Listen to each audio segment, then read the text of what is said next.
ang mga kwento ng pag-ibig, kwento ng buhay at kwento ng pag-asa dito sa Barangay Love Stories. Love Stories.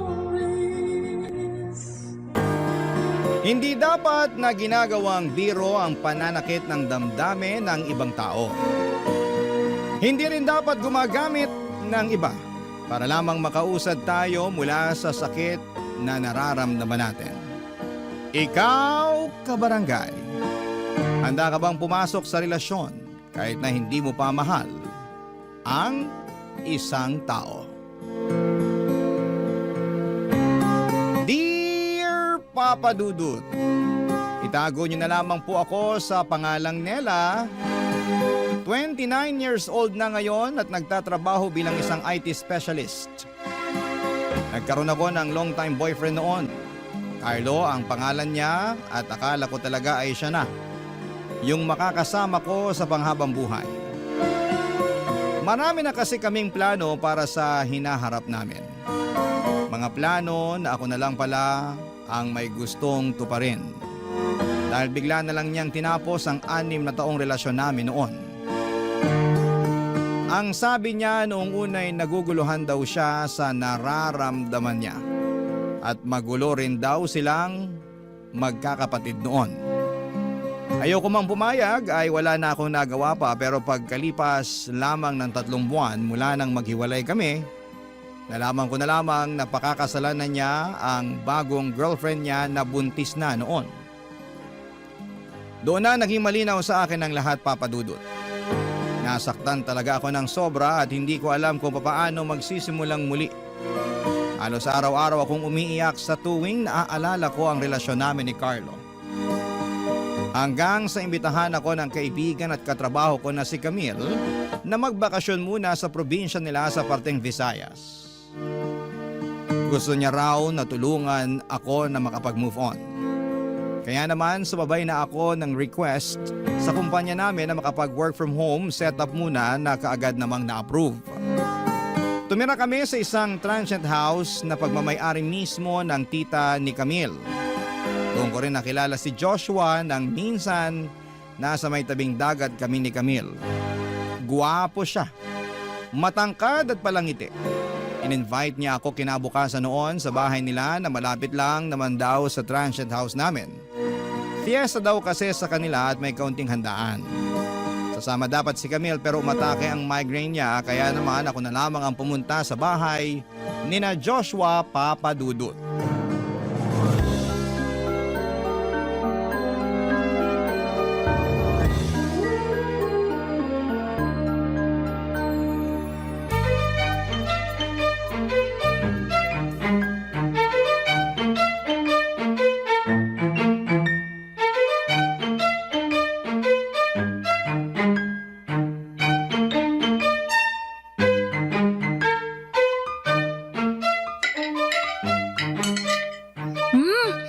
Ang sarap nitong pansit, Joshua. Mabuti naman at nagustuhan mo. Special recipe talaga yan ni Mama. Pero masarap talaga lahat ng pagkain na handa nyo. Itong pansit lang talaga yung pinakapaborito ko sa lahat. Iyan din kasi ang palaging request ni Joshua tuwing may handaan dito sa bahay. Di pwedeng mawala ang pansit na yan. Kahit nga yung ibang kamag-anak namin kapag pumupunta dito sa bahay, yung pansit din ang palaging hinahanap. Sayang nga lang at hindi sila makakapunta ngayon kasi may iba na silang nakaset na mga lakad. Okay lang yun, Joshua. Sigurado naman ako na may iba pang chance o okasyon pa na makilala ko sila. Sasarap ba naman ang luto ng mama mo? Mapapabalik talaga ako dito sa inyo. Akala ko nga, hindi mo magugustuhan ang mga simpleng pagkain na inihanda ko. Naku, sa quality at lasa ng mga niluto niyo po, pwedeng ilaban sa mga sikat na restaurant sa Manila yung tita. Iyan naman ang malabong mangyari dahil wala naman akong balak magtayo ng restauran. Gusto ko lang talaga magluto. Nako, lalo na kapag may mga okasyon dito sa bahay. At natutuwa ako na nagustuhan mo ang mga niluto kong pagkain. Nako tita, sobrang nagustuhan ko po talaga. Kapag napadalas ako ng kain dito sa inyo, baka hindi na ako makilala ng mga magulang ko pagbalik ko sa Manila. Dahil sigurado tataba talaga ako sa sarap ng mga pagkain nyo dito.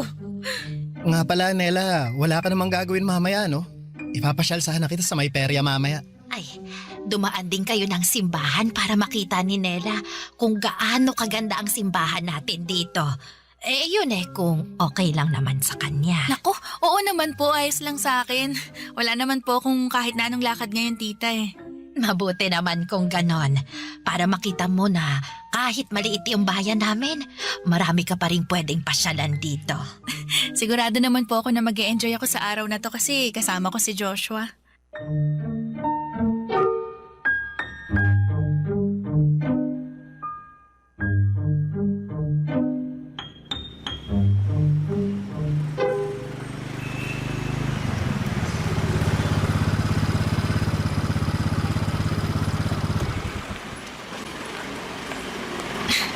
Joshua, thank you sa paghatid mo sa akin pa uwi ha. Wala yon, sana nag-enjoy ka kanina. Naku, kung alam mo lang, sobrang nag-enjoy talaga ako kanina. Naubos nga yung energy ko sa katatawa dahil sa mga joke na baon mo eh. Tapos sobrang ganda pa ng lugar na pinasyalan natin kanina. Sobrang relaxing talaga. Ako rin sobrang nag-enjoy ako kanina. Lalo na nung hinawakan mo yung kamay ko habang naglalakad tayo sa may tulay kanina. Bakit? Ayaw mo ba yung ginawa ko na yun? Siyempre sobrang gusto, Nela. Nagulat lang talaga ako tsaka natatakot ako na baka isipin mo na sinasamantala ko yung kabaitan mo. Gusto ko lang talaga na ma-enjoy mo ang lugar namin at yung bakasyon mo. Para saan yung halik na yon? Para ipaalam sa'yo na sobrang nag-enjoy ako nakasama ka. Ang dami mo pa kasing sinasabi. Sorry. Sige, uuwi na rin ako para makapagpahinga ka na. Okay, sige. Ingat ka sa pagmumotor mo ha. Salamat. See you tomorrow. Oo naman, pupuntahan kita ulit dito. See you bukas. Bye.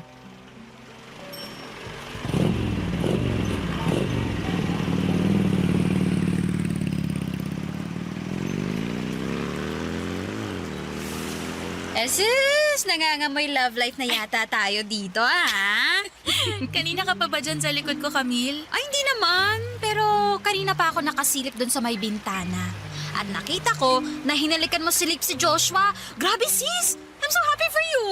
Finally, makakalimutan mo talaga yung ex mo dahil dyan sa bago mong love life. Bagong love life ka dyan. Hindi ko jojowain si Joshua, no? Hala, bakit may goodbye kiss ka pa sa lips kanina? Ano ka ba? Etos lang yun. Gusto ko lang siyang pakiligin at saka yung sarili ko habang nandito tayo sa probinsya. Pero wala talaga akong balak dalhin sa Manila kung ano man yung meron sa amin ni Joshua, no? Hanggang dito na lang yun. Pagbalik natin ng Manila, back to reality na rin ako tas ibablock ko na rin yan si Joshua. Papadudot na padalas ang pagkikita namin ni Joshua. Palagi niya akong pinupuntahan sa transient house namin. Minsan dumadalaw siya doon pero mas madalas na namamasyal kami sakay ng motor niya. Pinakilala niya ako sa mga kaibigan at ibang kamag-anak niya. Palagi siyang tinutokso ng mga ito sa kung ano raw ba ang estado ng relasyon naming dalawa. Siyempre ngumiti lamang ako habang si Joshua ay namumula mga pisngi. Sa totoo lang, wala sa plano ko ang pumasok kaagad sa isang relasyon. Hinahayaan ko na mag-enjoy muna ako sa mga kung sino man ang makikilala ko. Nagkataon na si Joshua ang nandun sa probinsya at nag-i-enjoy naman talaga ako noon na kasama siya. Nakita ko naman na masaya rin siya lalo na kapag magkahawak ang mga kamay namin o kapag nilalambing at hinahalikan ko siya. Gusto ko naman si Joshua pero hindi ko siya nakikita na boyfriend ko ng pangmatagalan, papadudot.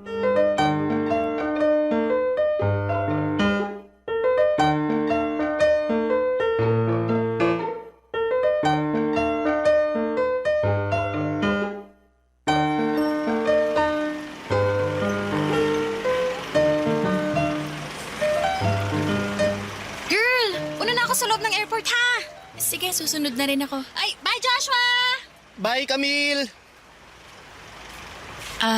Joshua, thank you nga pala ulit sa paghatid mo sa amin ni Camille dito sa airport ha. Nanghiram ka pa talaga ng kotse para lang magkasya yung mga gamit namin.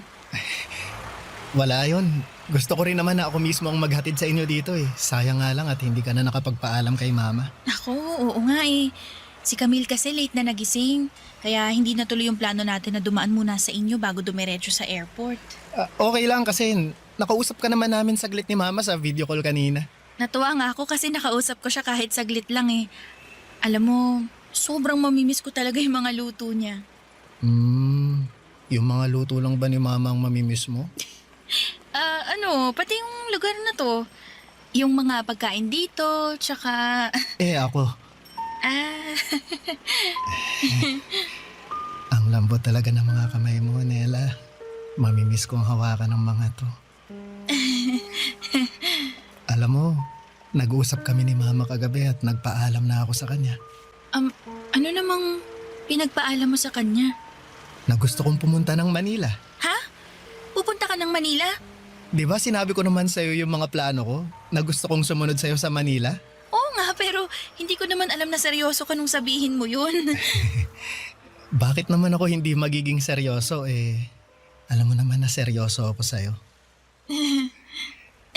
Nela, hintayin mo ako ha. Anong ibig mong sabihin? Hintayin mo yung pagdating ko sa Manila. Mag-iipon lang ako ng konti tapos susunod na rin ako sa'yo doon. May nakausap na rin ako na kamag-anak namin na nakatira doon. Matutulungan daw nila akong makahanap ng trabaho saka pwede pa nila akong patuloyin muna sa kanila hanggang sa... Teka, Joshua, relax ha, relax. Ang dami mo ng plano eh. Hindi ko na masundan lahat. Sorry, medyo na-excite lang ako na magsimula ng bagong buhay kasama ka. Ang totoo, medyo kinakabahan din ako kasi never pa ako nakapunta ng Manila eh. Pero huwag kang mag-alala. Mabilis naman akong masanay sa isang lugar. Sigurado ako na makakahanap ka agad ako ng trabaho na malapit sa'yo. Para palagi pa rin tayong magkasamang dalawa. Joshua, I'm sorry ha, pero sa tingin ko, huwag ka munang magpadalos-dalos sa mga desisyon mo. Hindi ako nagpapadalos-dalos, Nela. Pinag-isipan ko na lahat to. Sigurado na ako sa mga gusto kong gawin at pagsunod sa'yo sa Manila. But I don't think we're going to work. Ano bang sinasabi mo, Nela? Joshua, I'm sorry pero hanggang dito na lang tayo. Hindi ko maintindihan. Gusto mo rin naman ako, di ba? Nela, sagutin mo ang tanong ko. Mahal mo na rin ako, di ba? Aminin ko na nag-enjoy ako sa lahat ng oras na kasama kita. Kaya lang Ano? hindi kita mahal. I'm sorry, Joshua. Hanggang dito na lang talaga tayo. Papa Dudut, kahit noong mga araw na magkasama kami ni Joshua, palagi kong naririnig ang mga plano niya na pagsunod sa akin sa Maynila at paghahanap ng trabaho dito. Hindi ko naman sineseryoso yun kasi wala talaga sa isipan ko na patagalin ang kung anuman ang meron sa aming dalawa. Gusto ko lang mag-enjoy at saglit na makalimot sa pagkawasak ng puso ko nang dahil sa ex-boyfriend ko. Pero hindi ibig sabihin na gusto ko nang pumasok sa isang relasyon. Nagigilty din naman ako sa mga sinabi ko sa kanya lalo na nang naluluhanan niya akong niyakap ng mahigpit. Paulit-ulit niyang sinasabi kung gaano niya ako kamahal at kung gaano niya kagusto na sumunod sa Maynila para makasama ako. Pero bukod sa hindi pa ako handang pumasok sa relasyon, hindi rin talaga si Joshua ang tipo na gagawin kong boyfriend. Alam ko sa sarili ko na kahit formal niya akong ligawan ay hindi ko siya seseryosohin o sasagutin man lang, Papa Dudut. Hindi ko nakikita na magiging kami in the near future, Papa Dudut. Barangay Love Stories. Barangay Love Stories. Papa Dudut, nang makabalik ako ng Maynila ay naramdaman ko na kahit papaano ay nakatulong ng isang buwan ang pagbabakasyon at trabaho ko sa probinsya. Mula kasi noon ay hindi na ako gabi-gabing umiiyak ng dahil sa ex-boyfriend ko. Hindi ko na rin siya masyadong naaalala at kung pumasok man siya sa isipan ko ay napapailing na lamang ako at hindi na naiiyak kagaya noong bago pa lamang kaming naghiwalay. Si Joshua naman ay panay pa rin ang pagtitext at chat sa akin noon, Papa Dudut. Halos araw-araw ay tumatawag din siya sa akin. Kahit blinak ko na ang number niya at mga social media accounts. Kaya lang gumagamit pa rin po siya noon ng ibang mga number at nagka-create pa ng ilang dami account para i-message ako sa aking Facebook. Minsan pa nga ay nagko-comment pa siya sa mga public post ko na kaagad ko namang dinidelete. Kaya naman nag-decide na po ako noong i-private na ang lahat ng mga social media accounts ko. Papa Dudut.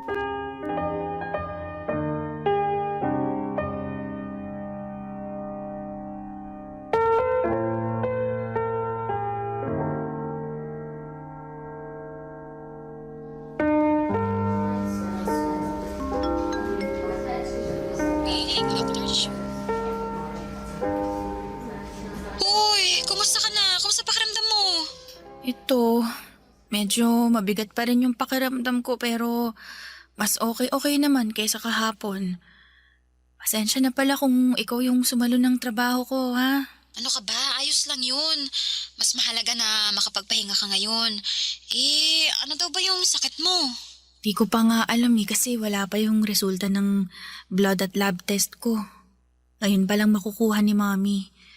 Pero alam mo, pakiramdam ko dengue to eh. Talaga? Paano mo naman nasabi? Parang lahat kasi ng sintomas naramdaman ko kahapon eh. Kaya nung sabihin ng doktor na kailangan ko magpa-confine, pumayag na kagad ako. Taas na rin kasi ng lagnat ko, saka parang mahihimatay na ako sa sobrang bigat ng pakiramdam eh. Kaya nga magpahinga ka lang na mabuti para makabalik ka na dito sa office at makapagtsikahan na ulit tayo. Ay nako, yan talaga yung una kong gagawin kasi sobrang boring dito sa ospital. Ramdam ko nga. Sige na girl. Kailangan ko rin ibabatong tawag at may mga kailangan pa akong tapusing trabaho. Get well soon ulit ha. Salamat Camille, bye.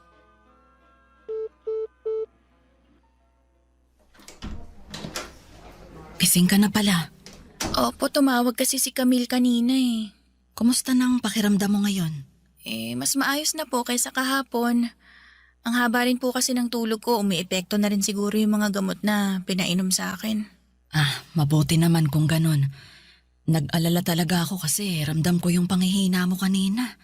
Tapos ang taas pa ng lagnat mo. Hirap pa nga rin po talaga ako makabangon kaya tumawag na po ako kagad sa opisina para ipaalam na hindi pa ako makakapasok. Siya nga pala, nakuha ko na nga pala ang mga resulta ng lab at blood test mo. Normal lahat ang resulta, Nela. Ha? Wala po akong dengue?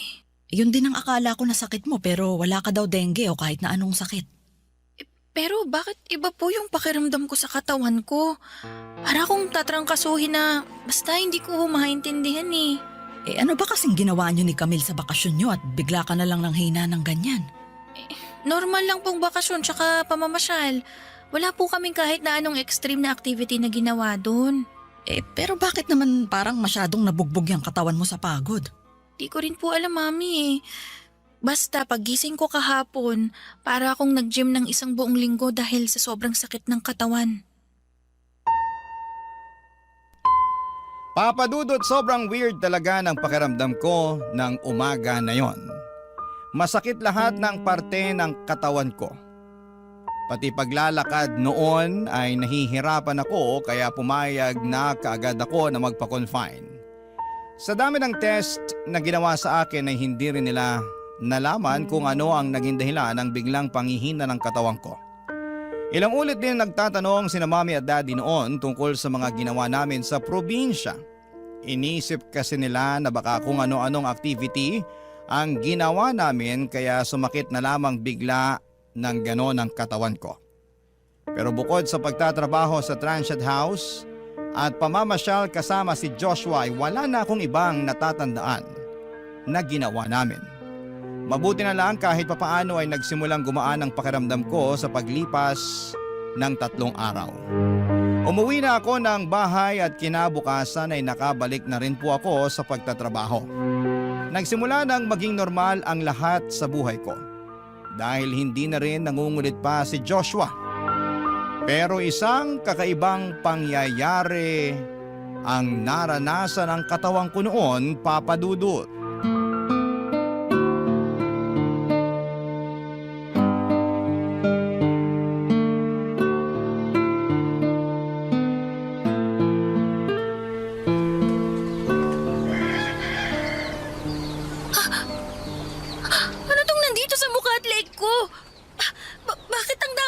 sugat! Mami! Mami! Oh, anak. Bakit sumisigaw ka dyan at... Ay, Diyos ko! Anong nangyari sa mukha at leeg mo? Hindi ko po alam, Mami. Tingnan niyo po, meron din dito sa braso ko. Ang dami mong butlig sa mukha at parang nagsusugat na ang mga nana. Ang kati-kati nga po tas ang hapdi ng balat ko ngayon. Ay, Diyos ko, anak. Namumula at namamaga talaga yung mga sugat mo. Pati yung mga mata mo namamaga din. Mami, ano kaya to? Hindi ko rin alam. Ang mabuti pa magpalit ka na ng damit at pupunta tayo ng ospital ngayon din.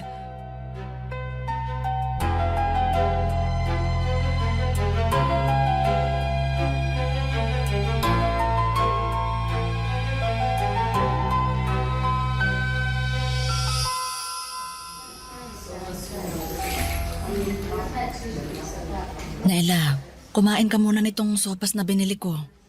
Wala po akong ganang kumain, Mami. Kati na naman talaga ng leeg ko.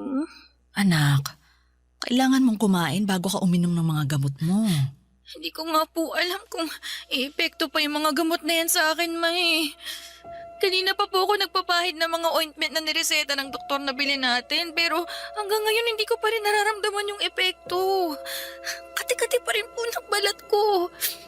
At saka, namamaga pa rin po yung mga sugat sa leeg at mukha ko. Kaya nga kailangan mong kumain para mainom mo na rin tong mga gamot mo. Nela? Oh, Camille, ikaw pala yan. Pasok ka na dito.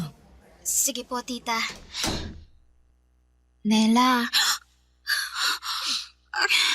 Nela, anyari sa'yo?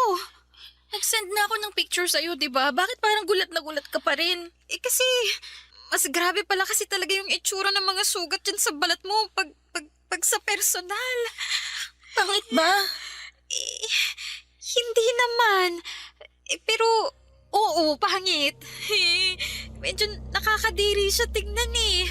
Tsaka nagnanana yung dyan sa mukha at leeg mo. Tapos parang may tutubo na rin dyan sa mga braso mo. Kinakamot mo ba yung mga yan? Kanina ko pa nga siya sinasaway sa pagkakamot na ginagawa niya. Sobrang kati naman po kasi talaga, Mami. Kaya ang hirap pigilan. Ano daw sabi ng doktor?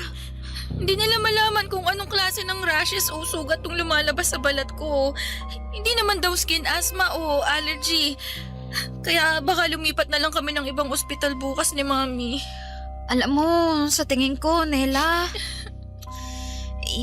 hindi na ospital ang kailangan mong puntahan. Ha? Anong ibig mong sabihin? Sa itsura ng mga kati-kati mo sa katawan, sa tingin ko, kailangan mo nang magpa-albularyo. Papadudot, akala ko nung una ay nagbibiro lamang si Camille nang banggitin niyang tungkol sa albularyo. Iniisip ko noon na baka gusto niya lamang na pagaanin ang nararamdaman ko. Grabe kasi talaga ang itsura ko noon, Papadudot. Para akong may bulutong na mas malala pa doon. Magkakaibang sugat ang tumutubo sa mukha at buong katawan ko. Pero lahat sila ay sobrang kati na para bang may kung anong lalabas mula sa balat ko. Kaya naman awang-awa talaga sa akin si Camille, lalo na nang mas matagal niyang matitigan ang balat ko. Nakita niya kung paano ako nasasaktan sa bawat pagkilos ko. Papadudot, hindi ako masyadong naniniwala sa mga maligno o ano pang mga may kinalaman sa kababalaghan. Mas pinapaniwalaan ko pa ang kakayahan ng siyensya. Alam ko na may scientifically explanation ang kung anuman ang pinagdadaanan ko noon.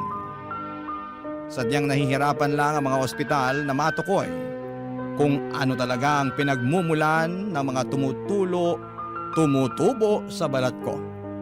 Kaya naman hindi ko na sineryoso ang kung anuman ang sinabi ni Camille noon, Papadudot. Barangay Love Stories. Barangay Love Stories. Papadudot, mas lumala ang kalagayan ng balat ko noon. Nakatatlong ospital na kami na pinuntahan Pero walang mga doktor ang makapagbigay ng malinaw na paliwanag sa kung ano nga ba ang tumutubo sa balat ko. Kung ano-anong mga ointment at oral medication ang ibinigay nila sa akin, wala ni isa sa mga yon ang tumalab at nakapagpagaling ng balat ko. At sa bawat araw na lumilipas ay ramdam ko yung mas paglalim ng mga sugat sa lahat ng parte ng katawan ko. Sobrang hirap linisan ang mga sugat ko dahil palagi itong nagdurugo o pumuputol or pumuputok ang mga nana. May malagkit na likido na lumalabas doon na may mabahong amoy na kasama. Nang maubos ang sick leave credits ko ay pinilit kong pumasok sa opisina pero nahirapan akong mag-commute. Kitang-kita kasi sa balat ko ang mga sugat ko. Kaya naman nag-face mask at long sleeve na talaga ako, kaya lang dumidikit ang mga sugat ko sa mahabang manggas ng damit ko. At may kakaiba ring amoy ang ibinibigay ng katawang ko kahit naliligo naman ako sa araw-araw. Nag-request na lamang ulit ako ng temporary work from home setup sa opisina. At dahil sa kalagayan ko ay pumayag naman sila sa request ko. Pero habang tumatagal ay mas lalo akong nahihirapan noon, Papa Dudut. Dahil bumalik ang pananakit ng katawan ko hanggang sa dumating ako sa puntong nagdesisyon na akong sundin ang payo ni Camille na papuntahin sa bahay namin ang kilala niyang manggagamot na si Mang Emong Papa Dudut.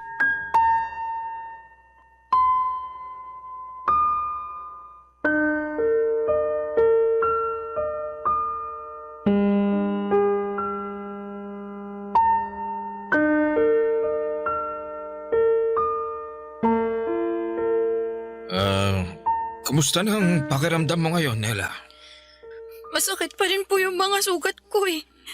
Parang gumagalaw yung mga sugat ko at may lalabas na kung ano mula sa loob nito. Napansin ko nga na ang sariwa ng mga sugat sa balat mo. Mang Emong, ang sakit din po ng buong katawan ko eh. Para po akong sinagasaan at tumakbo ng ilang daang kilometro. Uminom na nga po ako ng gamot sa sakit ng katawan pero wala po talagang epekto eh. Alam mo, pagpasok ko pa lang dito sa kwarto mo, may kakaiba na ako agad na nararamdaman eh. Ano pong ibig niyong sabihin? Nela, meron ka bang nakaaway bago mo naramdaman ang lahat ng ito? Nakaaway? Wala naman po, Mang Emong. Mabait na bata ang anak ko. Kahit sa kapitbahay o mga kamag-anak namin, wala siyang nakakasamaan ng loob. Kahit po sa opisina, wala akong natatandaan na nakakaaway ko. Wala ka bang naalala na baka may nasaktan kang tao kahit hindi mo sinasadya? Wala naman po kasi hindi po talaga ako palaaway tsaka... Nela, si Joshua. Sinong Joshua? Yung yung lalaking nagkagusto kay Nela nung nasa probinsya kami. Naging boyfriend mo ba siya? Hindi po, Mami, pero gusto niyang sumunod dito sa Manila para makasama ako pero sinabihan ko siya na wag na kasi ayoko na siyang paasahin palalo. Kaya ayun, pinutol ko na lahat ng pwedeng maging komunikasyon naming dalawa. Alam mo, feeling ko talaga si Joshua yun. Wala na ibang pwedeng gumawa sa'yo niyan kundi siya lang. Parang imposible naman yung sinasabi mo dahil alam kong mabuting tao si Joshua. Maraming pwedeng gawing bagay ang mga taong sobrang nasaktan. Sandali. May gagawin lang ako rito. Mang Emong, ano po yung sinusulat niyo sa papel? Orasyon ito. Laban sa barang na nangyayari ngayon sa kaibigan mo. Barang? Ibig sabihin po mambabarang si Joshua? Pwedeng oo. Pwede rin namang pinabarang kanya sa ibang tao. Pero nararamdaman ko na malakas ang kapangyarihan ng mambabarang na to. At malaki ang galit na nararamdaman ng taong gumawa sa iyo nito. Manong, ano pong gagawin niyo dyan sa maliit na papel na yan? Ito, irorolyo ko ito. At iipit ko sa ilalim ng hinlalaki ng kanang paa ni Nela. Pero Ineng, ngayon pa lang sasabihan na kita na masakit itong gagawin ko, ha? Paano po magiging masakit Papel lang yung ilalagay niyo sa hinlalaki ng paa niya. Hindi lang ito basta papel. Papel na may nakasulat na orasyon at kasamang dasal ko. Nela, Po, ilalagay ko na ito dito sa ilalim ng hinlalaki mo, ha? Ano man ang sakit na maramdaman mo, kailangan mo yung tiisin. Dahil doble o triple ang sakit na nararamdaman ng taong gumawa nito sa'yo. sige po, Mang Emong. Sige, ito ha. Ilalagay ko na, Nela. Tiisin mo lang. Tiisin mo. Kailangan nating mapaalis ang mampaparang na gumawa nito sa katawan mo.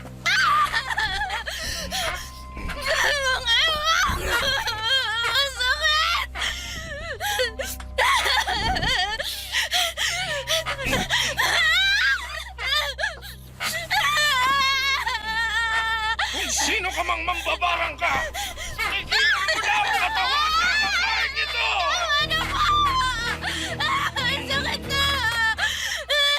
Kailangan nating mapatigil ang mambabarang na yan. Tinisin mo ang sakit, Nela.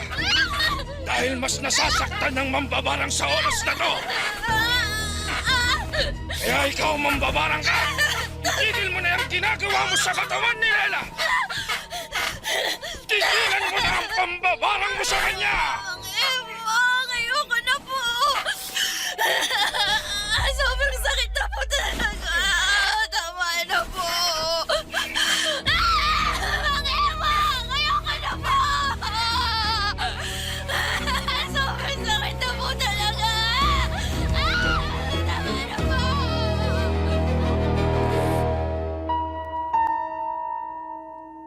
Papadudot nung sabihin ni Camille na baka si Joshua ang may pakana sa kung anuman ang nangyayari sa akin ay hindi talaga ako makapaniwala. Kasi bukod sa hindi naman ako naniniwala sa kulam ay naniniwala ako na mabuting tao si Joshua. Kahit nasaktan ko siya, alam ko na hindi niya kayang gawin sa akin ang bagay na yon. Sa maikling panahon na nakasama at nakilala ko siya ay sigurado ako na mabuti siyang tao. Hindi ko rin alam kung may epekto pa ba talaga sa kanya yung ginawa ng albularyo sa akin, pero sobrang sakit talaga physically nung ginawa niyang pag-ipit ng rolyo sa daliri ng hinlalaki ng kanang paa ko. Pakiramdam ko ay parang sinusunog o pinapako ang daliri ng mga paa ko. Ang sabi ng albularyo ay doble o triple raw ang sakit na nararamdaman ng taong kumukulam sa akin dahil sa ginagawa niya. Pero pagkatapos nga raw ng lahat ng yon ay wala ring nangyaring pagbabago sa mga sugat ko. Mas lalo pa ngang lumala ang mga sugat sa balat ko. Sinubukan naming kontakin si Joshua para humingi ng tawad sa kanya. Inunblock ko lahat ng social media account at cellphone number na ginamit niya noon para makontak ako. Kaya lang ay wala na rin akong makontak alinman sa mga account o cellphone numbers na yon. Papadudot.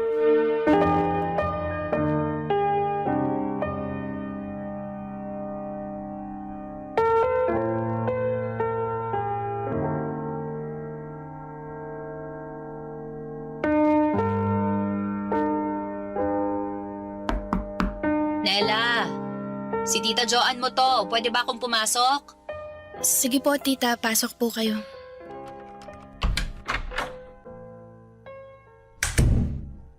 Kumusta ka na? Ayos lang naman po. Kanina ka pa hinahanap ng mga pinsan mo. Pero ang sabi ng mami mo, ayaw mo daw lumabas ng kwarto mo. Ayoko lang naman po na mapag-usapan ako sa labas, Tita Joanne. Nakikita niyo naman po yung kalagayan ko ngayon, di ba? Ang dami ko pong sugat sa balat. Ano bang sabi ng doktor na tumingin sa'yo? Hindi po nila matukoy kung ano tong tumubo sa balat ko eh.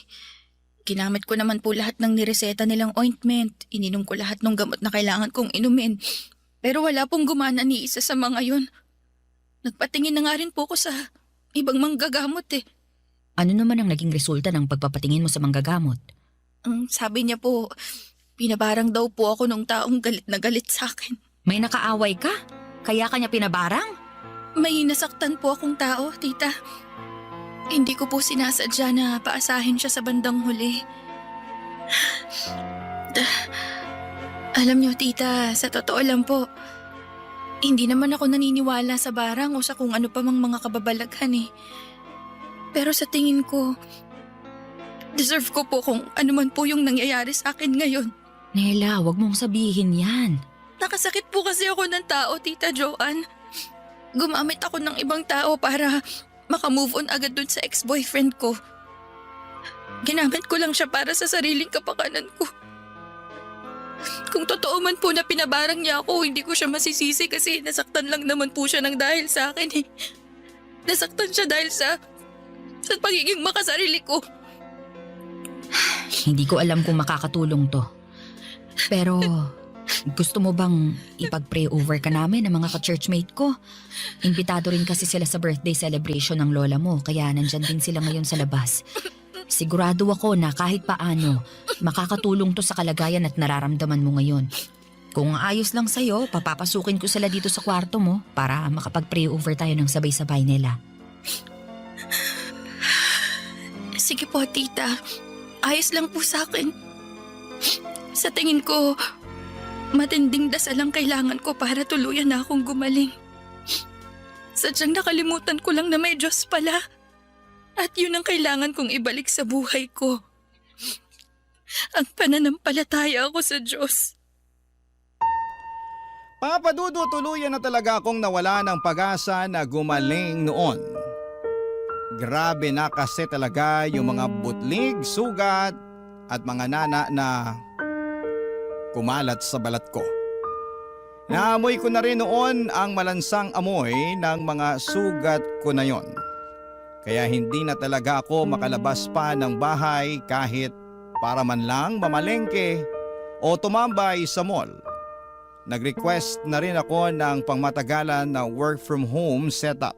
Buti na lang at pinayagan ako ng kumpanya namin kasi kung hindi ay baka maparesign na lamang ako nang wala sa oras. Hindi ko na kasi talaga kayang bumiyahe o pumasok sa opisina. Grabe yung tinginan at parinig sa akin ng mga tao sa paligid ko. Kita ko yung pandidiri sa mukha nila at yung mga tinginan ng mga mata nila sa balat ko. Parang gusto ko na lamang lamunin ako ng lupa noon. Kaya naman wala na akong ibang ginawa kung hindi ang magtrabaho at magkulong sa loob ng kwarto ko. Kahit pa nga may family gathering na sa bahay namin mismo ginaganap ay nagkukulong pa rin ako sa kwarto ko. Ayoko kasing makita at pandirihan ako ng mga tao. Nagdalawang isip pa nga akong pumayag nang sabihin ni Tita Joanne ang tungkol sa pagpipray over na gusto nilang gawin sa akin. Pumayag na lamang ako kasi naisip ko na wala na rin namang mawawala. Ilang saglit lang pagkatapos niyang lumabas. Bumalik din siya sa kwarto kasama ang ibang mga churchmate niya. Sinabihan niya muna ako noon na ipikit ang aking mga mata. Pagsisihan ko ang mga kasalanan ko at humingi ako ng tawad sa mga taong nagkasala sa akin. Sinunod ko po ang lahat ng sinabi niyang yon hanggang sa nakita ko na lamang ang sarili ko na umiiyak. Habang nagpe-pray over sina Tita Joanne ay halo-halo ng emosyon ang nararamdaman ko ng mga oras na yon. Guilt, galit, takot at awa. Halos humaguluhol na ako nang matapos sila sa kanilang pagdarasal. Pagkatapos noon ay biglang gumaan ang pakiramdam ko, Papa Dudut. Hindi ko alam kung paano at bakit nangyari yon at pagkalipas nga ng ilang araw ay himalang unti-unting natuyo ang mga sugat ko hanggang sa tuluyan na ngang gumaling ang mga yon. Hindi ako naniniwala sa kababalaghan pero sigurado ako na malaking tulong ang pagpe-pray over na ginawa sa akin ni Tita Joanne. Ngayon po, Papa Dudut, 2 taon na rin ang nakalipas mula na mangyari ang lahat ng ito. Wala na akong naging balita pa kay Joshua. Hindi ko na rin sinubukan pang hanapin si Joshua at wala na rin ang mga sugat sa balat ko. Pero may naiwan na malalim na mga peklat na palaging nagpapaalala sa akin na huwag paglaruan ang damdamin ng ibang tao. Hanggang dito na lamang po ang sulat ko at sana po ay may naiwan po itong aral sa ating mga kabarangay. Ang inyong kapuso at kabarangay forever, Nela. Kwentuhan Sabay naman tayo dito sa comment section.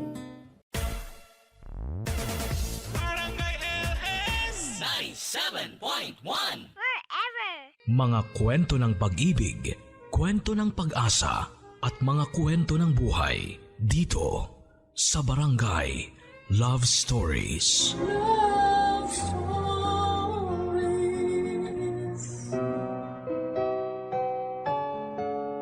Hanggang saan mo kayang manahimik sa nakikita mong pagmamaltrato sa iyong kapwa dahil natatakot ka na mapahamak at madamay sa gulo ng iba? Dear Papa Dudut, isang magandang araw po sa iyo at sa lahat ng ating mga kabarangay. Ako po si Andrea, taga Quezon City. 25 years old at pamilyado na ako. Ako po ay dating sales lady, Papa Dudut, sa isang mall, pero minalas na mawala ng trabaho dahil nga po sa pandemya. Kaya ngayon ay nag-online selling na lamang po muna. Dahil din po dito ay maraming oras na rin po akong nakikinig sa Barangay LS sa inyong programa. Sa awa naman po ng Diyos ay nakakaraos-raos naman kami ng pamilya ko sa ngayon, kahit na 2 po kami ng asawa kong si Melvin na nawala ng trabaho. At tumututok na lamang po kami sa pag-resell ng mga pagkain online. Sa tingin ko po ay medyo nakagaan dahil isa pa lamang po ang anak namin. At dahil din sa tingin ko ay kahit papaano ay naging mabait po ang tadhana sa amin. Dahil na rin sa isang magandang bagay na ginawa ko noong ako ay nagbubuntis pa lamang. Gayunman, ang magandang bagay din pong yon ang nakapagbigay sa akin ng iba yung lungkot at sakit sa dibdib ko na hanggang sa ngayon ay dinadala ko pa rin. At eto na nga po, Papa Dudut, ang gusto kong ibahagi sa inyo at sa ating mga kabarangay. Nakatira po kami sa isang bliss type na lumang building. At ang inuupahan po naming bahay ay pinagawa ng divider ng may-ari para pwedeng paupahan sa 2 pamilya. Medyo masikip po ang espasyo, pero okay na rin po dahil mura lang naman ang upa namin. Dito na po kami lumipat ni Melvin matapos naming magpakasal at bumukod sa mga pamilya namin.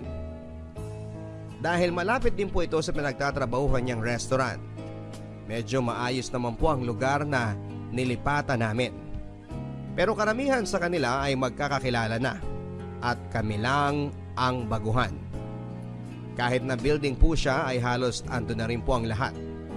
May mga nagtayo ng maliliit na tindahan, may mga nagiinuman kung minsan at mga batang naglalaro sa pasilyo. Ang aming cashier po sa unit ay isang pamilya, mag-asawang nasa 40 to 50 years old na at may 3 anak. Ang panganay nila ay babaeng college na working student. Ang sumunod ay lalaki na parang magka-college na rin. At ang bunso naman ay nasa 12 to 13 years old na lalaki. Pero hindi ito nag-aaral dahil isa po siyang special child. Hello! Hello din. Anong pangalan mo? Andrea. Ikaw yung bago naming kapitbahay, no? Oo, ako nga. Ikaw, anong pangalan mo? Makmak. Nice to meet you, Makmak. Ha? Sabi ko, natutuwa ako na makilala ka. Ako rin! Ang ganda mo naman, Ate Andrea. Ay, thank you. May boyfriend ka na, ate? Ay, hindi. Asawa na. May asawa na ako. Parang ang bata mo pa. 22 na ako. Ha? Ano yun? 22. Ano yun? 22 years old. Matanda na ba yun? Oo. Ikaw, ilang taon ka na? Di ko alam. Di mo alam? Bakit hindi mo alam? Hindi ko alam eh. Ganun ba? Wala ka bang pasok ngayon, Makmak? Pasok saan? Sa eskwelahan. Ha? Di ka nag-aaral? Hindi. Makmak! Po! Nakuha mo na ba yung sukli ko kanina kay Aling Tess? Hindi pa po! Abay, punyemas ka naman bata ka. Inutil ka talaga. Kanina ko pa inutos Kunin mo na! Opo! Sige ate, alis muna ako. Okay, sige Makmak. Simula pa lang po ay hindi na maganda ang vibe sa akin ng pamilyang katabi namin, Papa Dudut. Malimit po silang nagsisigawan at parang lahat ay palaging mainit ang ulo. Bagay na nakaka-stress po sa akin ng husto lalo pat buntis pa ako noon. Pero ang pinaka hindi ko po komportable ay dahil palagi nilang sinisigawan si Makmak. Lalo pat isa itong special child. Tansya ko po ay nasa 12 to 13 years old na nga po ang bata. Pero parang ang pag-iisip niya ay parang pampitong gulang pa lamang. At dahil nga po sa kanyang kondisyon ay parang bata nga rin po talaga itong kumilos at magsalita. Kung minsan ay parang nagwawala at nagtatantrums din siya. Bagay na parang hindi na pagpapasensyahan ng kanyang mga magulang at mga kapatid. Nung una ay sinusubukan ko pa rin pong intindihin ang kanyang mga kamag-anak. Dahil wala naman po ako sa posisyon nila. Bilang isang buntis at magiging ina na rin po ng panahon na yon, ay iniwasan ko rin pong husgahan sila kaagad. Dahil sigurado kong tiyak na mahirap para sa isang magulang ang magkaroon ng anak na may espesyal na mga pangangailangan at kondisyon. Bagay na ipinagdarasal ko po talaga noon na hindi naman dumapos sa ipinagbubuntis ko. Pero habang lumilipas po ang mga linggo, ay mas nabahala na po ako sa aking mga naririnig na pagtrato nila kay Makmak.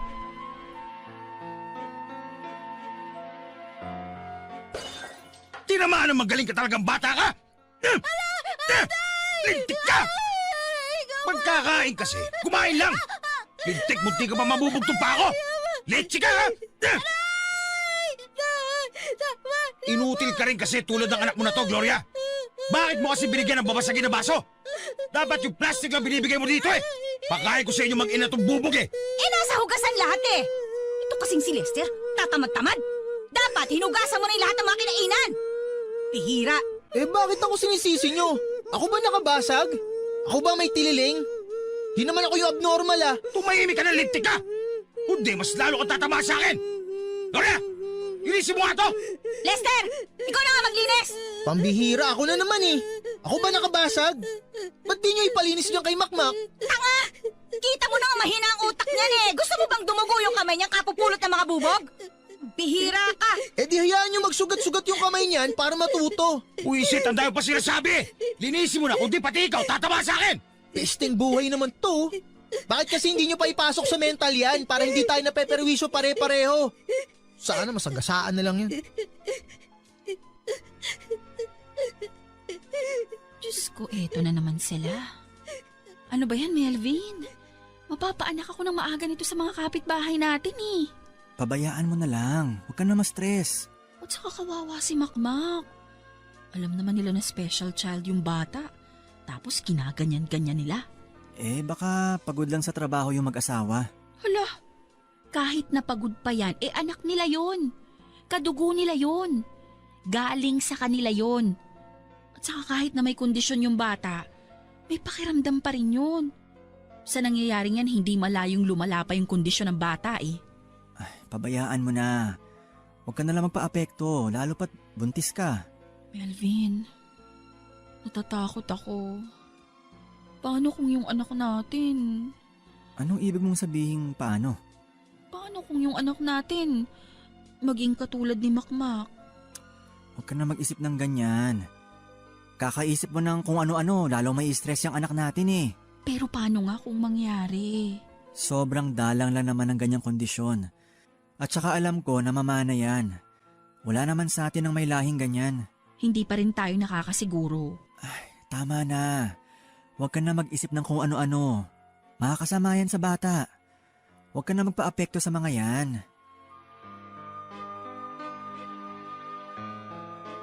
Nasa ika-4 na buwan ko po ng pagbubuntis nang lumipat kami sa bahay na yon. At sa stress ko sa mga sigawan sa kabila ng manipis na pader na humahati sa aming maliit na inuupahan ay pakiramdam ko ay mapapaanak ako ng hindi oras. Sa mga panahon na yon ay wala pa naman po akong trabaho dahil kaka-endo ko lamang din sa dati kong pinapasukan. At ang balak sana naming mag-asawa ay sa bahay muna ako mamamalagi at mag-reselling na lamang muna ako ng make-up para hindi ako matagtag at ma-stress sa pamamasukan at pagkukommute at maalagaan ang aking pinagbubuntis.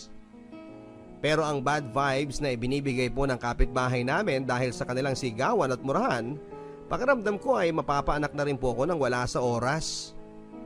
Kaya most of the time ay naka-headphones na lamang ako at nakikinig sa Barangay Love Stories para hindi ko na masyadong marinig ang sigawan sa kabila.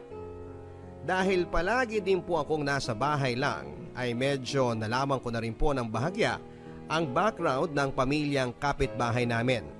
Kahit na madalang ko lang pong makausap ang mga ito. Ang padre di pamilya po ay parang 1 o 2 beses lamang sa isang linggo kung umuwi. Nagtatrabaho po ata sa isang factory sa Laguna. Ang nanay naman ay isang mananahe. Ang panganay na babae ay nasa kolehiyo at nagwo-working student. At ang panggitna naman po ay parang senior high school pero tamad namang mag-aral. At si Makmak nga po na bunso ay ang palaging nasa bahay lang din kasama ng nanay niya at hindi po nag-aaral. Buong araw ay halos bukas ang TV nila. Bilang mga kapitbahay ay wala din naman po silang masyadong pakialam sa amin. Tulad ng pagtrato rin po nila sa isa't isa na kanya-kanyang buhay. At parang akala mo'y hindi sila magkakadugo at iisang pamilya. Ang iba naman po na aming mga kapitbahay ay nakagaanan ko naman po ng loob kahit na papaano. At batay nga po sa mga minsang pakikipagkwentuhan ko sa kanila, ay napag-alaman ko rin po na hindi naman po pala talaga taga doon ang pamilyang nakashare namin sa inuupahan naming bahay. Nauna lang po sila sa amin ng mga 5 taon. At nung una ay hindi pa nga daw po nila masyadong napansin na may kakulangan sa pag-iisip si Makmak dahil nga ito'y bata pa noon. Pero habang lumalaki po ito, ay napansin na nila na may kakaiba dito. At wala din itong nakaklose na mga bata o kalaro dahil ilang na makipaglaro ang ibang mga bata sa kanya dahil sa kanyang kondisyon. Nasayangan po ako kay Makmak, Papa Dudut, at naaawa din. Mabait po ang bata, malambing. Yun nga lang ay kung minsan ay makulit talaga at mahirap kausap. Kung minsan ay bigla na lamang pong kakatok sa amin at magbibigay ng kung anong chichirya na kinakain niya o pagkain at makikipagkwentuhan. Bagay na pinapayagan ko din naman po dahil wala rin akong halos kausap sa amin. Dahil ang asawa ko po ay buong araw na nasa trabaho. At kahit papaano ay naramdaman ko na nananabik ang bata sa tao na maging mabait at palakaibigan sa kanya. Dahil ang lahat po sa lugar namin, pati mga bata at maski na ang sarili niyang pamilya ay istorbo at katawa-tawa ang tingin sa kanya.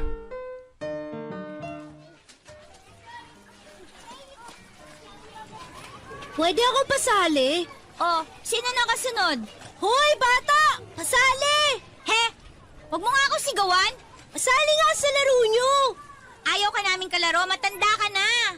Di ako matanda! Tapos isip bata ka pa. Hindi ako isip bata! Umalis ka dito! Huwag kang mastorbo, naglalaro kami. Sa mga ugali nyo! Pangit! Pangit! Hoy, hindi kami pangit ha.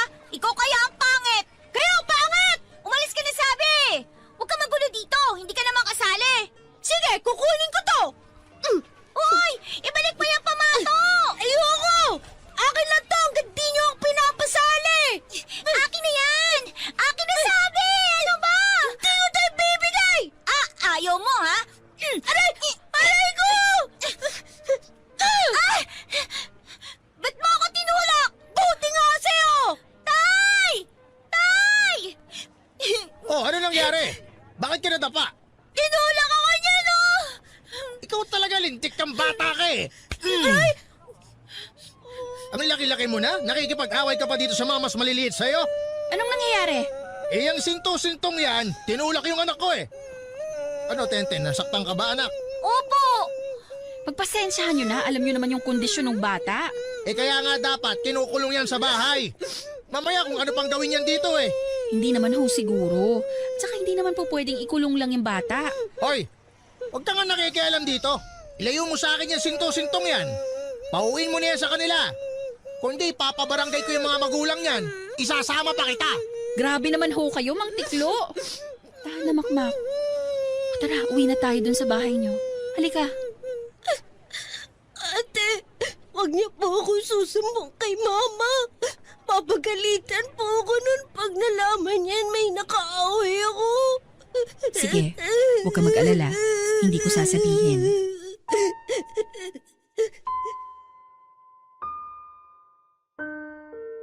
Nang pinagtanggol ko po si Makma kay Mang Tiklo, ay bigla pong may kung ano akong naramdaman na awa at bugso ng damdamin para protektahan siya. Siguro po ay dahil sa ako ay buntis kaya ang motherly instinct ko ang naging malakas.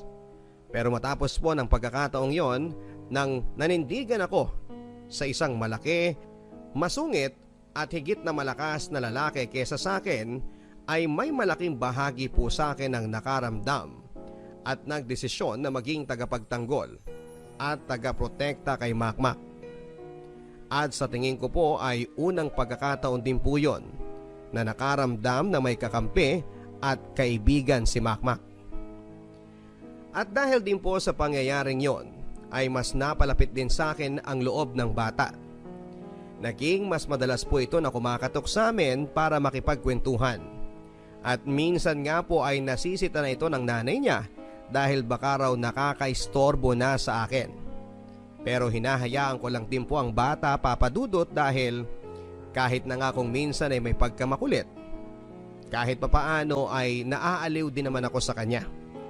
At sa tingin ko po ay siya rin po ang una kong tunay na naging kaibigan sa lugar na yon. Hindi kasi katulad ng mga normal na mga tao na po pwedeng nakangiti sa harap mo pero kung ano-ano na pala ang sinasabi sa likod mo. Ang mga katulad po ni Makmak ay busilak ang puso at sasabihin ng diretso kung ano ang totoong naiisip nila. Hindi katulad ng ibang mga normal na tao na pwede kang traidorin. Ang mga katulad ni Makmak, Papa Dudut, ay hindi ka pag-iisipan ng masama at wala ring hangarin na manloko ng kapwa.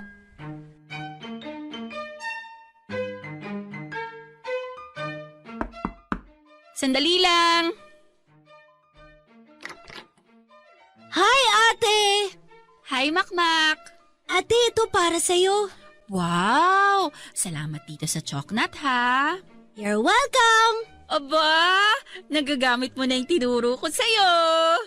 Pasok ka muna sa loob. Ate, dito muna ako, ah. Yay! Buka! Gusto mo ba ng juice, Makmak? Sige! Yung paborito ko! O, sige, pagtitimpla kita, ha?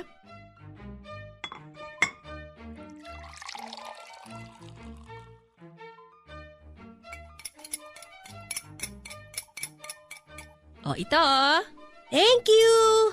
Wow, very good! Marunong nang mag-thank you!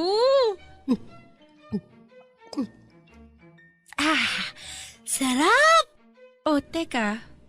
Makmak, paano yung braso mo? Nahulog ka ba? Bakit ka may pasa? Ito. Nung isang araw kasi umalis si Mama, ako lang sa bahay. Kaya tinali ako ni Kuya Lester. Ha? Anong tinali? Bakit ka tinali? Kasi umalis din siya sa bahay. Pero bakit kanya tinali? Para hindi ako makalis ng bahay. Hala, sinumbong mo ba siya sa mama mo? Ha? Si Kuya Lester mo. Sinumbong mo ba siya sa mama mo dahil tinali ka? Hindi. Bakit hindi? Tinakot ka ba niya? Hindi.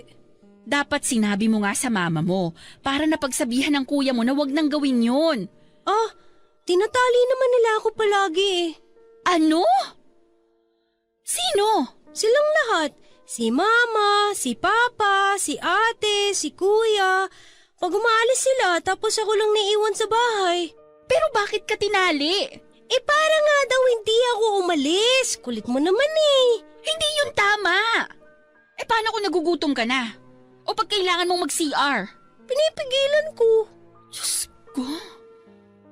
Hindi tama yung ginagawa nila sa'yo, Makmak. Makmak! Makmak! Nasaan ka bang abnormal ka? Ay, tawag na ako ni Mama. Sige, bye-bye ate.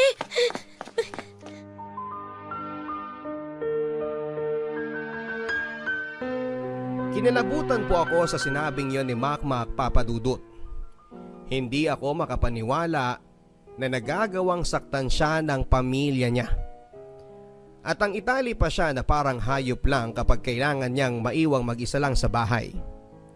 Gayon pa man ay 1,000 mga bagay pa rin ang tumatakbo sa isipan ko noon.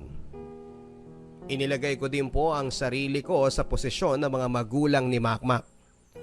Kung ako ay magulang na nagtatrabaho at kailangang kumita ng pera para makakain, pero may anak ako na parang si Makmak na maaaring aksidenteng makasakit ng iba o ng sarili dahil sa kanyang kakulangan sa pag-iisip, ano nga ba ang dapat kong gawin? Paano kung wala nga akong mapag-iwanan sa kanya? Wala namang tayong mga daycare sa Pilipinas na libre at sagot ng gobyerno para mapag-iwanan sa bata. Lalo na sa mga kagaya ni Makmak.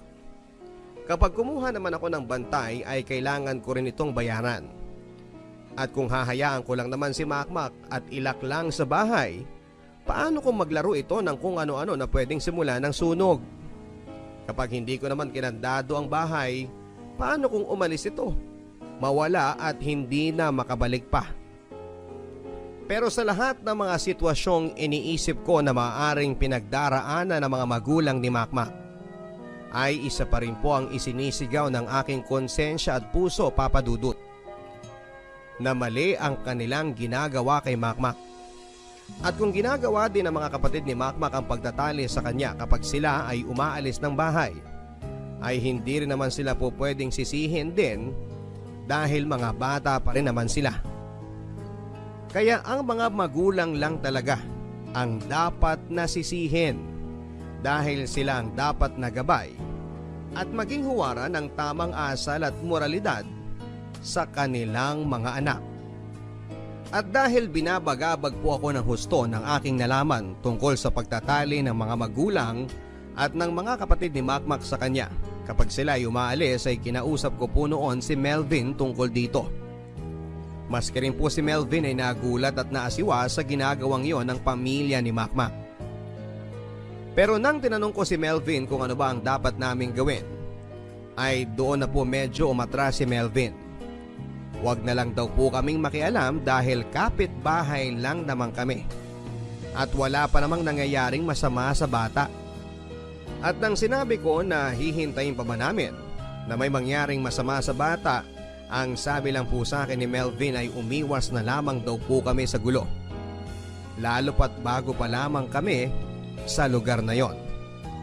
Hindi po ako makapaniwala sa naging pasya ni Melvin, Papa Dudut. Lalo pat buntis ako at magiging ina na. Hindi ko maatim kung paanong natitiis ng mga magulang ni Makmak na itrato siya ng ganon.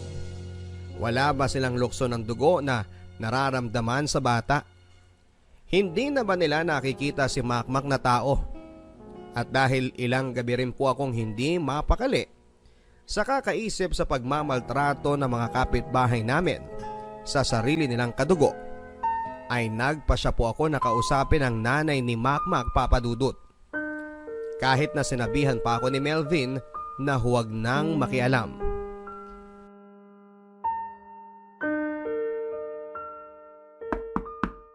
Teka! Magandang araw po, Aling Gloria.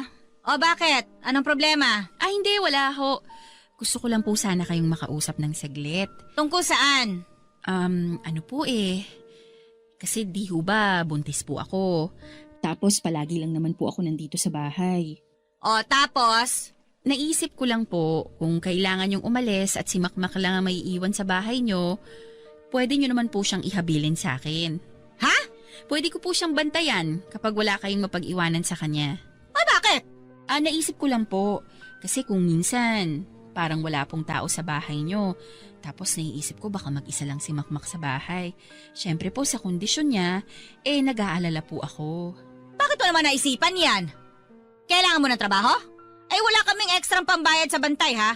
Ay naku, hindi po. Wala pong bayad. Libre ko pong gagawin.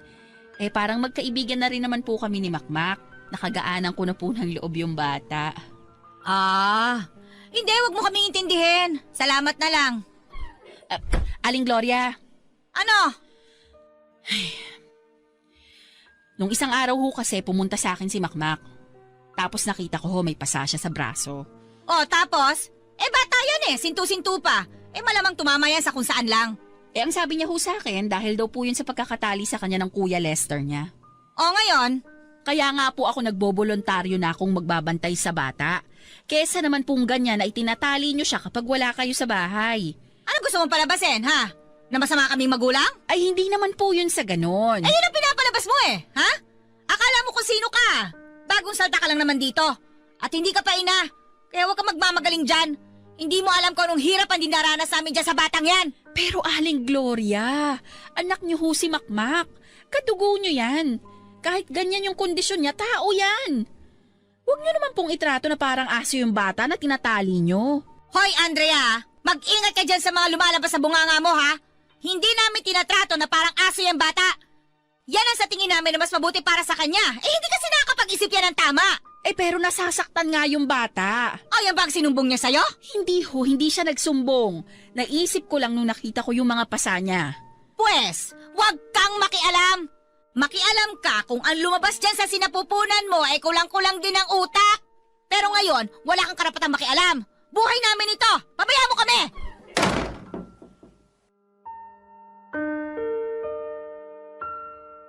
Nang makausap ko po ang nanay ni Makmak, ay doon ko lang po nadiskubre kung gaano po nila parang kinakasuklaman ng bata. Pero naisip ko po na marahil ay ganon ang kanyang reaksyon sa kanyang anak.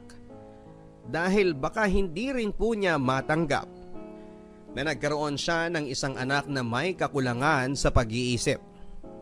Marahil ay sinisisi po niya ang kanyang sarili sa naging kondisyon ni Makmak. O baka marahil ay naiisip niya na may mali sa lahi nila mag-asawa. Kaya't kagaya ni Makmak ang lumabas sa kanila.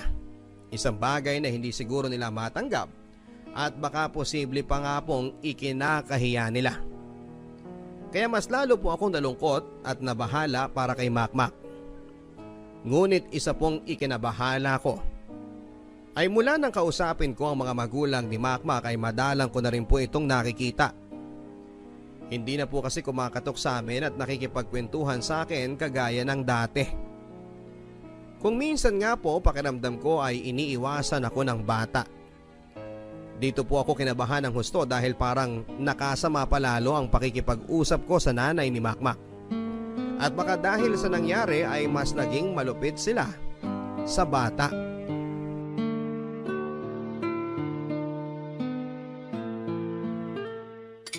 Mahal. Ano yun? Mahal, kinakabahan ako. Bakit? Kay Makmak. Madalang ko na kasi siyang nakikita Baka naman nasa bahay lang, naglalaro. Mahal, may sasabihin ako. Ano yun? Nung isang linggo kasi, kinausap ko si Aling Gloria. Tungkol saan? Sinabi ko na kung aalis sila ng bahay at maiiwan lang mag-isa si Makmak sa bahay, pwede naman nilang ipabantay sa akin yung bata. Oh, bakit ka nag-aalala? Wala namang masama dun sa sinabi mo Mabuti nga yun. Nagkakawang gawa ka pa. Kasi nabanggit ko sa kanya na alam kong tinatali nila si Makmak. Ay, mahal naman. Bakit mo sinabi yun? Bigla ako na lang nabanggit Kasi gusto na niyang tapusin agad yung usapan. Nag-aalala ako dun sa bata. Dyan sa anak natin, hindi ka nag-aalala? Melvin naman. Pwede naman ako mag-alala sa pareho. Ano namang kinalaman nun? Paano kung malaglag yung bata? Di ba, kaya nga hindi ka muna nagtrabaho para hindi ka matagtag at maalagaan mo yung anak natin? Tapos ngayon andito ka naman sa bahay, problema ng ibang taong gusto mong akuin. Melvin, ang dali para sa'yo. Kasi hindi ikaw ang nakakarinig ng mga away at iyak ng bata sa kabila. Ako buong araw ako nandito. Ako ang nakakarinig sa lahat. Eh di wag mong pakinggan. Makinig ka sa radyo. So ang gusto mong gawin ay magbingi-bingihan ako at magbulag-bulagan sa nangyayari sa kabila? Melvin, ikaw pa ba yung kausap ko? Hindi ko kaya na walang ginagawa habang nakikita kong may naghihirap sa paligid ko. Eh tingnan mo. Ngayon, mukhang nakakuha pa tayo ng kaaway. Kakapakialam mo dyan, edi parang mas lalo pang nakalala. Hindi na pinapalabas yung bata. Yun ang kinakatakot ko eh. Pabayaan mo na. Tapos na eh. Wala ka na magagawa. Pero paano kung mas lalo nilang tinatali yung bata sa loob? Paano kung pinarurusahan nila lalo yung bata? Parang umiiwas na nga sa akin si Makmak eh.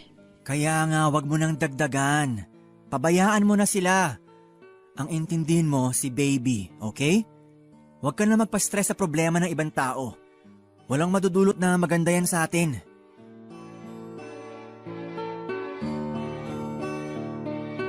Matapos ko pong makipag-usap kay Melvin, ay mas lalo pong bumigat ang pakiramdam ko, Papa Dudut.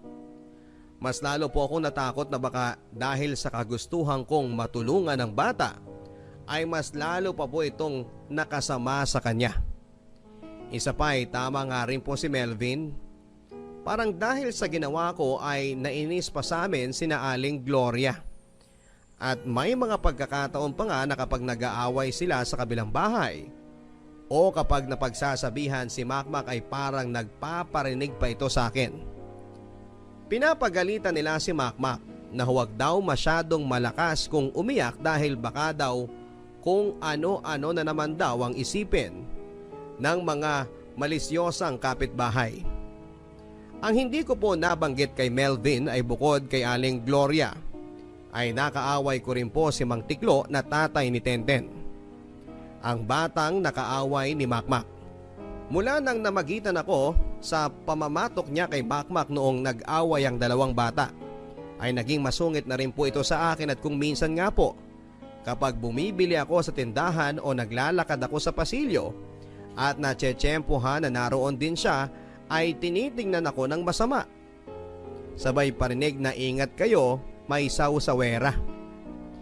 Pero pinalampas ko na lamang po ang lahat ng yon, Papa Dudut, kahit na gustong gusto ko na rin pong pumatol kung minsan. Iniisip ko na lamang po ang sinabi sa akin ni Melvin na kailangang kumalma ako at gawing priority ang kalagayan ng magiging anak namin. At kahit na mahirap po sa kalooban ko, ay pinilit ko na lang pong hindi magpaapekto sa mga sigawan. At maski sa pag-iyak ni Makmak sa kabilang bahay. At nang tumagal ay parang naging manhid na nga rin po ako, Papa Dudut. Umabot na ako sa punto na naging normal na lamang sa akin na may magulo, maingay at komplikado kaming mga kapitbahay. Nang tumagal kung minsan ay hindi ko na nga po napapansin na nag-aaway o nagsisigawan sila habang may pinapanood akong nakakatawa na video sa social media. Sa madaling sabi ay nawala na po ako ng pakialam, Papa Dudut. Kung minsan ay bigla-bigla ko rin pong naaalala na tinatali si Makmak ng mga magulang niya. Pero kaagad ko rin pong isinasantabi ang impormasyon na ito at binabaliwala. Sa isip ko ay ganun talaga. Wala na akong magagawa pa. Bukod pa dyan ay parang nasanay na rin po ako na halos hindi ko na nakikita si Makmak. Hanggang sa isang araw nang kumatok siya ulit sa pintuan namin. Sandali lang! Sino yan? Hi, ate! Oh, Makmak! May ipipigay ako sa'yo. Uy, salamat! Paborito mo yung choknat, di ba? Binigyan ako ni Aling Linda kaya bibigyan din kita. Naku, maraming salamat. You're welcome! Makmak, bakit ang tagal mo nang hindi pumupunta dito? Kasi binawalan ako ni Mama eh. Pero wala siya ngayon eh, kaya andito ko. Eh sino nang kasama mo sa bahay? Si Kuya Lester lang nandyan ngayon, nagsiselfone. Buti naman at tumaan ka, namimiss na kita eh. Anong nangyari dyan sa kamay mo, Makmak? Itong peklat na to. Pinaso ko ni tatay. Ano? Bakit ka pinaso? Bilang parusa, makulit daw ako eh. Makmak! Hindi ba sinabi ko sa'yo huwag kang pupunta dyan? La, yan na si nanay. Makmak, sandali! Lester! Ah, hindi ba sinabi ko sa'yo na huwag mong palalabasin tong kapatid mo? May ginagawa ako eh. Hindi ko na malayan. Pambihira ka naman, cellphone ka na cellphone, pukpuk ko sa ulo mo yan eh. Ikaw na bata ka ha? Hindi ba't sinabi ko na sa'yo na dito ka lang sa bahay at huwag na huwag kang pupunta dyan sa mga chismosa sa katabi? Tumahimik ka! Baka mamaya sabihin na naman nila dyan tinatrato ka dito na parang hayop. Napaka-OA mo! O Lester, hugasan mo na itong isda at ipangat mo. O ano? Hindi pa ba sapat yung nakikinig ka sa kabila? Ano bang gusto mo't nakikisaw-saw ka pa dito, ha? Bakit may paso ang kamay ni Makmak? Ay, wala ka na doon! Pakialamera ka! Sandali! Aba, ano bang gusto mo, ha? Sabi ni Makmak, pinaso raw siya ng asawa niyo. At napapaniwala ka naman. Kita mo na nga, sintu-sintu yan eh. Tapos naniniwala ka sa mga lumalabas sa bunganga niyan. Ay di mas buang ka! Ano nga ho ang nangyari sa kamay niya? Bakit siya may malaking peklat? Wala ka na doon! Chismosa kang hayop ka!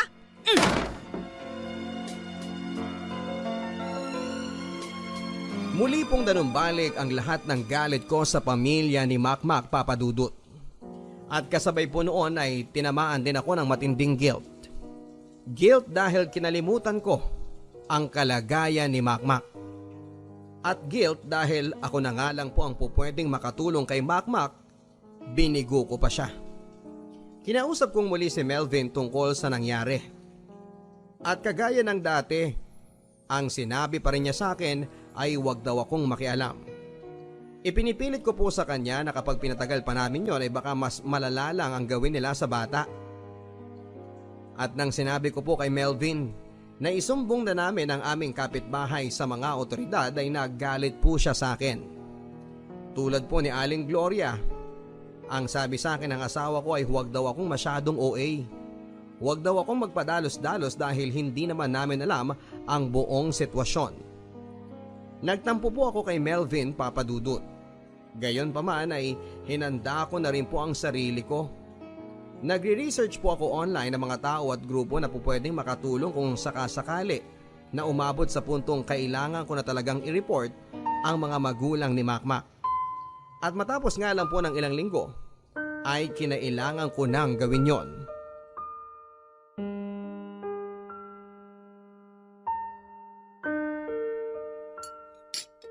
Mahal, Ano yun? hindi ako mapakali. Bakit? Parang 2 o 3 araw ng tahimik dyan sa kabila eh. Baka umalis sila. Nagpunta sa probinsya. Ay, Oh, bakit? kung ano-anong naiisip ko eh. Paano kung iniwan nila dyan si Makmak? Sus, hindi naman siguro nila gagawin yon. Isasama nila yon malamang. At saka kung andyan yan di dapat may narinig na tayong kaluskos, hindi ba? Yun na nga eh. Ewan ko, kanina parang may naririnig akong kumakaluskos. Baka daga lang. Parang may boses nga eh. Oh, ayan na naman. Diyos ko, ano ba yun? Melvin, dali. Buksan na natin dyan sa kabila. Huy, teka, huminahon ka. Baka daga lang yan. Paano kung si Makmak na yan? Melvin, dali. Kunin mo yung martilyo. Anong balak mo? Mag-trespassing? Bahala ka. Akin na yan.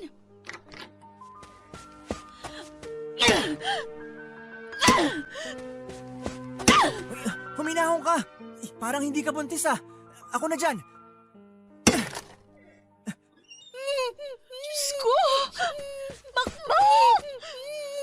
Sandali, tutulungan kita. Melvin, tanggalin mo yung tali. Anong nangyari sa batang to? Makmak, anong ginawa nila sa'yo? Diyos ko, dito ka na naihi at nadumi sa salawan. Ate, nauuaw na ako. Mahal, bigyan mo siya ng tubig. Bilis! Buti pa, isugod na natin siya sa ospital. Nangihina na ang bata.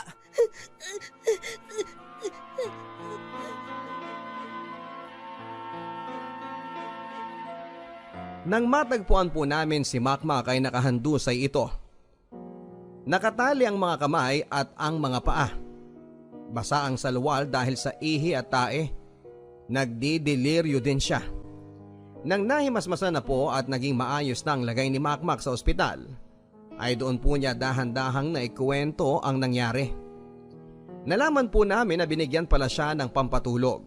At nang magising na siya, nakakulong na siya sa loob ng kwarto. Nakatali pa ang mga kamay, paa at may busal pa ang bibig. At halos magtatatlong araw nang hindi umiinom at kumakain. Hindi ko po ma-imagine, Papa Dudut, kung anong klaseng hirap ang dinanas ni Makmak. Pero mas mabigat pa po ang naramdaman kong guilt. Wala kaming kaalam-alam ng asawa ko na ilang metro lang ang layo sa amin ay mayroon na palang isang bata na nakakulong at nagdideliryo na sa gutom at uhaw. At mas lalo pa pong bumigat ang dinadala ng aking konsensya.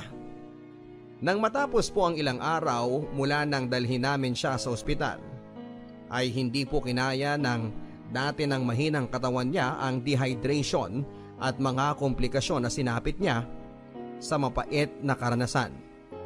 Binawian po ng buhay si Makmak, Papa Dudut. Sa tulong po ng ospital at sa pagdunog ko sa tulong ng organisasyon na nahanap ko online, kinasuhan po ang mga magulang ni Makmak at batay sa investigasyon ay umuwi pala mula sa probinsya ang mga magulang ni Makmak dahil may inaasikasong lupa. Naiwan ang magkakapatid sa bahay pero ang panganay nila ay naglakwatsa rin kasama ng mga kaibigan. At naiwan na lang po si Makmak at ang kuya Lester niya. Matapos ang isang araw ay umalis din ang kuya ni Makmak at naglarmienda rin kasama ang mga barkada. Pero bago po ito umalis ay binigyan muna ng pampatulog si Makmak, itinali, binusalan at ikinulong sa kwarto. Naging malaking gulo at usap-usapan po sa lugar namin ang nangyari kay Makmak at ang kasong hinaharap ng mga magulang niya. At doon lang din po tinabla ng konsensya ang mga kapitbahay namin. Kaya nabaliktad na po ang sitwasyon. Kung dati chismosa at sawsawera ang tingin nila sa akin, ay bigla akong naging bayani sa paningin nila. At ang mga dating tumatawa at nambubuli kay Makmak dahil sa kanyang kondisyon ay abot langit na rin po ang naging pagsisisi. Samantala ay hindi nagtagal ay umalis na nga rin po ang pamilya ni Makmak sa lugar namin. At dahil nakulong ang mga magulang ni Makmak, ay nagkawatak-watak din po ang mga bata na kinupkup na muna ng pansamantala na mga tiyahin at yuhin. Matagal po bago ako tuluyang nakarecover sa aking pagluluksa sa nangyari kay Makmak, Papa Dudut. At magpahanggang sa ngayon ay may bahagi sa akin pa rin ang nagigilty dahil pakaramdam ko ay kulang ang nagawa ko. Ilang buwan din po akong hindi nakatulog dahil sa pagkabagabag sa pagkamatay ni Makmak. At halos araw-araw ay umiiyak ako noon at humihingi ng tawad kay Makmak sa aking mga panalangin. Gumaan lang po ang pakiramdam ko noong nag 1-year death anniversary si Makmak at may isang maliit na puting paru-paro ang dumapo sa akin at nanahan sa bahay namin ng isang buong araw. Sigurado po ako na si Makmak yon, Papa Dudut, at pahiwatig niya sa akin yon na kung nasaan man siya ay tahimik at nasa payapang estado na siya. Sana rin po ay pahiwatig na yon na napatawad na niya ako. Gayon pa man ay may bagong bumabagabag sa amin ng asawa ko, Papa Dudut. Ang panganay po kasi namin ay 2 taon na pero hindi pa rin nagsasalita. May mga nagsasabi na baka daw po pipi, bingi o may autism ang anak namin. Kaya pagkatapos ng quarantine ay balak po namin na ipatingin siya sa espesyalista. At ano pa man po ang maging resulta ng kanyang evaluation, mahirap man at magastos, ay napag-usapan na po namin mag-asawa na tatanggapin po namin ng buong buo at may pangunawa ang kanyang kondisyon. Sa totoo lang po ay may bahagi sa akin ang nag-iisip na kaya siguro nag-cruise ang landas namin ni Makmak ay para maihanda ako ng Diyos kung sakasakaling matukoy man ng doktor na special child din ng anak namin ni Melvin. Sana po ay naibigan ninyo ang aking kwento pati ng ating mga kabarangay. At sana kahit na papaano ay maka-inspire po ang aking karanasan sa ibang mga tao na makialam, tumulong at hindi magbulag-bulagan kapag may nakikita silang naaapi at nangangailangan. Ang inyong forever kapuso at kabarangay, Andrea.